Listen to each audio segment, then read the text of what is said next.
Weather and climate ఇవి similar words. Sir. తెలుగులో ఈ రెండు పదాలను వాతావరణము అనే అంటారు. Okay. అయితే సిచ్యువేషన్ ని బట్టి వీటిని డిఫరెంట్ గా డిఫైన్ చేశారు. కానీ సిమిలర్ వర్డ్స్ అవటం వల్ల చాలా మంది వీటిని ఇన్కరెక్ట్ గా యూజ్ చేస్తున్నారు. ఈ రెండు పదాలకు ఉన్న డిఫరెన్స్ ఏంటో ఈ వీడియోలో తెలుసుకుందాము. వెదర్ అనేది షార్ట్ పీరియడ్ టైంలోనే స్పెసిఫిక్ ప్లేసెస్లో చేంజ్ అవుతూ ఉంటుంది. అంటే ఒక ప్లేస్లో ఎండగా ఉంటే ఇంకో ప్లేస్లో రైనీ, ఇంకో ప్లేస్లో విండ్ అండ్ ఇంకో ప్లేస్లో స్నోగా ఉంటుంది. అంతేకాదు వెదర్ అనేది ఒక ప్లేస్లోనే 5 minutes, 1 hour, 2 days ఆర్ 1 weekలో డిఫరెంట్గా చేంజ్ అవుతూ ఉంటుంది.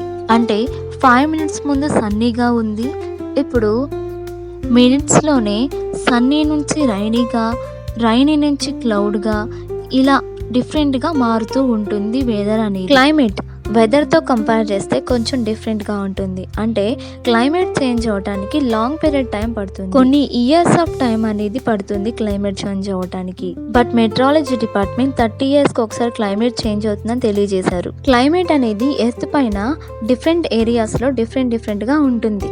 క్లైమేట్ చేంజ్ని ఐడెంటిఫై చేయడానికి కొన్ని విధానాలు: temperature, sea level, ice, extreme weather, ocean heat.